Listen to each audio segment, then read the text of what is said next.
Hello Year 8 and Year 9 and welcome to this webinar for poetry comparison. We have 3 learning aims. First of all, we're going to talk about how to analyse poetic structure. Secondly, we're going to look at how you comment on the effects of language features. And then finally, how to embed and explain quotations. And this is all for specific examples with specific poems.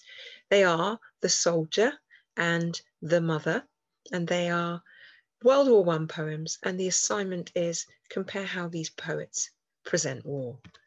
Now, the first thing is about poetic structure, and it's important to understand that there are 2 key structural aspects in poetry. The first one is caesura. You can see that it looks a bit like the name or the word Caesar or Caesarean. That's because it is about having a break, an interruption or a pause, often to get the attention of the reader or for a dramatic effect.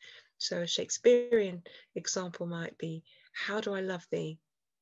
Let me count the ways. So the caesura is used as a pause. It's dramatic because it forces the reader to really think, well, how would we express love? How would we articulate that? The opposite structural device is enjambment. You might say enjambment, you might say enjambment. That's when a line continues on to the next line, and sometimes from one part of a poem, one verse or stanza, as we call them in poetry, continues from one stanza into the next. So that's another poetic structural device, a stanza. So from one thought into the next, from one line into the next, from one stanza into the next. And often it's used to continue this idea, to show that the thought is developing, growing, to show that it's complex, to show that there's pace or speed, to show that there is no end. So for example, I think that I shall never see the poem as lovely as a tree. We've got this idea that something beautiful and continuous as a tree that's being elongated by the use of enjambment. Now, the 2 poems that we're looking at, as I said, are World War I poems. So we're going to read through the poems and discuss them and make sure you have a sense and understanding of what they are about before we really dig into the structure and the language and do a comparison. So this is Rupert Brooke's The Soldier. If I should die, think only this of me, that there's some corner of a foreign land that is forever England. There shall be in that rich earth a richer dust concealed, a dust whom England bore, shaped, made aware, gave once her flowers to love, her ways to roam. A body of England's, breathing English air, washed by the rivers, blessed by sons of home. And think, this heart, all evil shed away, a pulse in the eternal mind no less, give somewhere back the thoughts of England given, her sighs, her sounds, dreams happy as her day, and laughter learnt of friends, and gentleness in hearts at peace, under an English heaven. So you can see the use of caesura and the use of enjambment in this poem. Now it starts off with this very famous line, if I should die, think only this of me. If I should die, look at the caesura. It's really forcing us to consider this soldier's mortality. Think only this of me, that there is some corner of a foreign field that is forever England. Look at the enjambment. It's enjambed because they're kind of looking that the foreign field is actually only England, because the soldier has been crafted and shaped by England, washed, baptized, created, fit for England, prepared for death because of the English values and English ways, and be able to understand what sacrifice means, what it really means to give your life to war, and therefore still English, passionately English, despite the death. Look at the second stanza and says, and think, this heart all evil shed away, and think, look at the caesura, this heart, caesura, all evil shed away. So it's this idea that despite the death, there's purity. The death has brought purity, a pulse in the eternal mind, so this sense of eternity, and it returns home. The soldier's soul returns home. It is once again under an English heaven. It was in English heaven in the physical bodily form, and in the spiritual form after his death he will return to England, because he's given his body as a sacrifice. He's received that reward of heaven because of his purity. Okay, that's the first poem. Because it's a comparison, we're looking at more than one, and this is the second one. This is The Mother by May Herschel Clark. If you should die, think only this of me, in that quiet stillness where is space for thought, where parting, loss and blood shall shed, shall not be, and men may rest themselves and dream of naught. That in some place, a mystic mile away, one whom you loved has drained the bitter cup till there is naught to drink, has faced the day once more, and now has raised the standard up.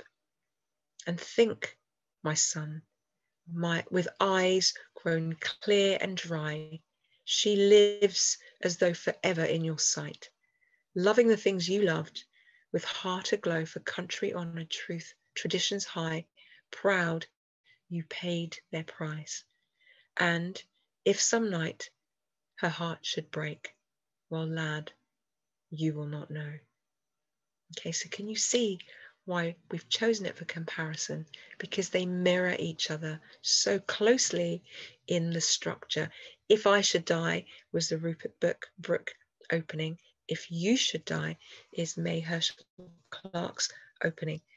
If You Should Die, again, the caesura, forcing us to think about this young man's death. Think only this of me, in that quiet stillness where is space for thought. So she's saying, remember me. As you die, remember me. You will be free from pain, from loss and bloodshed, and no more dreams. And dreams, I think, is shown negatively. Dreams as if ambition and that thrusting that forces young men to go to war, that ambition for land or for glory or for gold, if you like, money. That in some place, a mystic mile away, one whom you loved has drained the bitter cup till there is naught to drink. Many lines, 2 lines enjambed. The enjambment goes on because the pain and the bitterness finally reaches an end. Finally, the mystic mile, wherever that is, heaven, wherever that is, it's not clear, it's ambiguous here. At least the bitter cup has been drained, as if at least there's no more suffering, there's nothing, naught to drink. And then he's faced the day and raised the standard up. It's that sense that there's a victory, but we don't know whether he's in heaven or not. There's a peace, but it's only because it's silent or quiet. There's a space, but there's no more dreams. So it's more ambiguous than the first one. It's not full of victory and an English heaven. It's much more ambiguous. And think, my son, again, the caesura forces us to really see that tenderness between mother and son, with eyes grown clear and dry. So her eyes are clear, or is his eyes clear and dry, that she will live forever in his sight. She's always going to think of him. And then she says, and if some night her heart should break, look at the lines enjambed. Well, lad, you will not know. So if she dies of a broken heart, if she crumbles after thinking about her loss and suffering and pain, at least he won't be there to see her crumble. So the ending is not optimistic and upbeat and positive like the Brooke poem. This ending is sorrowful and depressing and almost hopeless. Okay, we've looked at the poems and we've talked about poetic structure because we've talked about enjambment, we've talked about the use of caesura, and we've understood a little bit about poems. Let's now talk about poetic structure in terms of the sonnet form. You may have noticed that both of these poems are 14 lines. They've also got this lovely iambic da-dum, da-dum, da-dum rhythm, but we won't talk about that today, but they are 14-line poems. They're both sonnets. So you'll notice that for the soldier, it's divided into 8 and 6. So if you have 14 lines, you could do 4, 4, 4, and then 2. You could do 5 and 5 and 4, or you could do 8 and 6. It's divided into 8 lines, an octet, and that focuses on his blessed body. It focuses how England prepared him for death, prepared him for war, and even though he dies in foreign land, he still goes to England because he goes to heaven, because England is heaven. And then the last 6 lines, or the sestet, focuses on his eternal soul and how his soul thrives, and that peace and the purity that he finds because of his sacrifice. So it's patriotic and positive, optimistic and full of pride, using that sonnet form, the octet and the sestet. However, with the mother, it's very different. Although we still have the sonnet form, the octet, the sestet, the octet really focuses on the pain of his departure, the silence, the stillness, the lack of dreams, the lack of suffering. So it's not filled and full, it's about the emptiness. And the emptiness intensifies because the sestet, the last final 6 parts, is about her pain, her eternal sorrow as she thinks of him, lives in the light of his death, of her loss, and that her heart breaks at the end. So it's kind of everlasting sorrow. So the sestet structure and the octet structure and the sonnet form is used really to emphasize the personal sacrifice of the son and the desolation of the mother. So it's a pessimistic poem full of suffering. They're very different, and yet they use the same form. So we've talked about poetic structure in terms of enjambment, in terms of caesura, and in terms of sonnet form. Let's talk about language. So both of these poems, because they're mirroring each other, they've done it deliberately. Rupert Brooke wrote his in 1914, and May Herschel wrote hers in 1917. They both use very similar language. So this one starts off in first person, if I should die. He uses the adjective rich. In that rich field is an even richer, the comparative adjective dust. So dust of his body is even richer than his sacrifice. The nouns are pastoral. They're all about nature and the beauty of nature, flowers and rivers and suns. The alliterations, dreams, happy as her day, is that sense of joy and release. And the metaphor, a heart at peace, is really about his eternal rest and his reward for his sacrifice. So these language features again show that it's full of pride and positivity and joy and peace. So you won't be surprised that as a contrast, the mother, although the language features are similar, the effects are very different. So instead of first person, although it is first person, me and I, and she refers to herself actually in third person as well, she, it is second person. It's like an apostrophe in terms of the poetic way, a direct address to someone, if you should die. So it's connecting the mother with her soldier son and hypothesizing and considering and really being realistic about the threat of death, really taking a realistic view of the torment and the pain and the trauma that comes with death. So it's different from the first person where he can take control, he can give himself a sacrifice. It's the second person. If you should die, she's helpless. She can't have any control over his life or his death, and she's really the victim of the consequences. So the adjective bitter is used, the bitter cup, and really in contrast with the adjective rich, it's that sense of pain. The nouns that are used are abstract nouns, parting and loss and bloodshed, as opposed to the concrete nouns of flowers and rivers and suns. So they are again about isolation, about division and separation. Alliteration, paid the price, talks about the sacrifice, but the cost of his life. And again, because he doesn't really find heaven and it's silent rather than joy, we seem to question, does the mother really believe that this sacrifice, the price, was too high? And the metaphor that she uses is about her heart, but it's about her heart breaking. So this eternal suffering and pain that she will experience because of her son's death in war. So you can see how, although they've used similar language features, the use of person, first person, second person, the use of adjectives, the nouns, the alliteration and metaphor. They're used for very different effects and purposes. So why were they written? Well, The Soldier was written in 1914. It's really focusing about what happens to the soldier's body when they're not brought back home. We have a sense of pride and faith that despite not being brought back home, he will be at home because he returns to heaven, and England is heaven. So it glamorizes the idea of honourable death. The Mother, in contrast, was written in 1914. It's a direct response to Brooke's idealistic poem, which was at the start of the war, hadn't really anticipated the suffering and the amount of young men that would lose their lives. It's doubtful. It seems to be questioning whether or not war is wasteful and if the sacrifice or the price was too high to pay. And really, it's about a perspective of a woman whose grief will never be comforted because the pain and the suffering for her is eternal.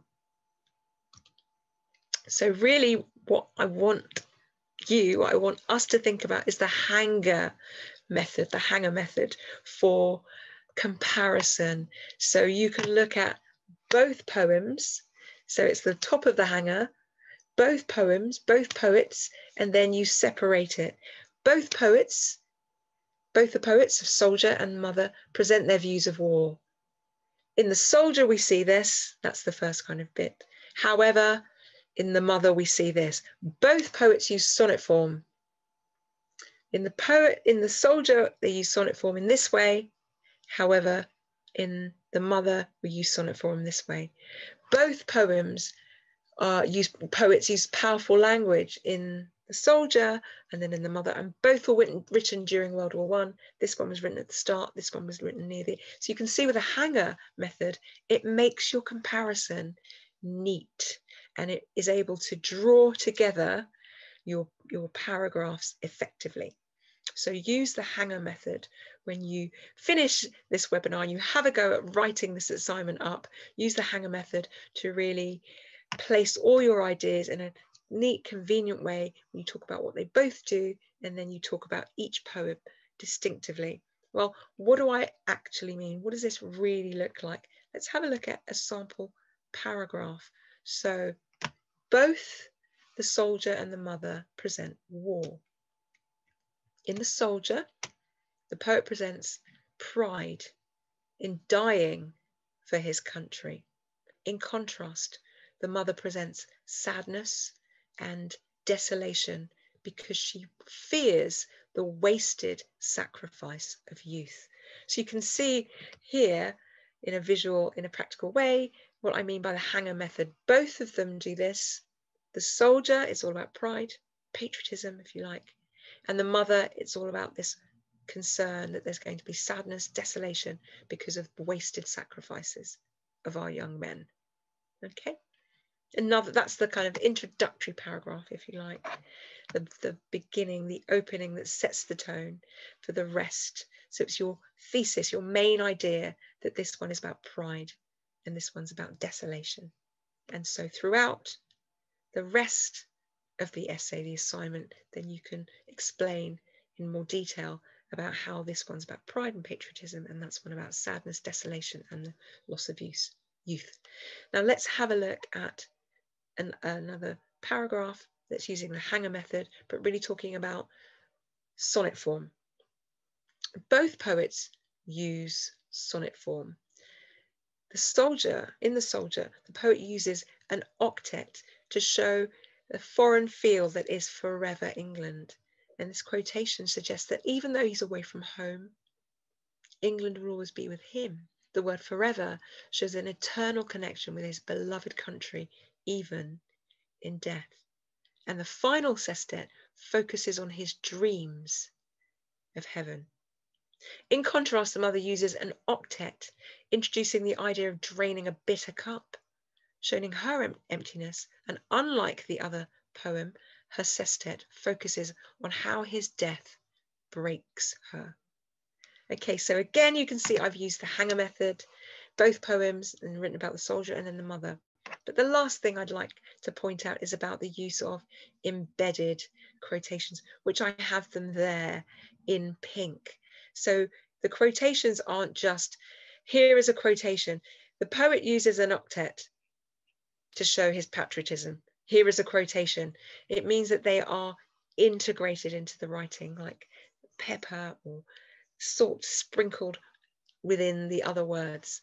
So the poet uses an octet to show a foreign field that is forever England. So it's part of the sentence, even though it's a quotation. The word forever shows, and he focused on his dreams of heaven, the idea of draining a bitter cup, and his death breaks her. So that is a sophisticated, seamless way of using quotations, mixing them into the main body of your writing, so that you can see that you're referring back to the poem constantly, and that's really helping in terms of the analysis. Okay, just a brief recap. We have looked at the structure, poetic structure. We've talked about sonnet form, 14 lines, how it can be broken down into 8 and 6, an octet and a sestet. We've talked about caesura and how there are breaks and pauses, and enjambment, how there's a flow. We've also talked about language, the use of first person, adjectives, alliteration, and metaphor. And now you understand, as well as using integrated quotations, the hanger method for comparison. I hope that's helped you Year 8 and Year 9. Thank you for joining me in this webinar, and I'll see you next time.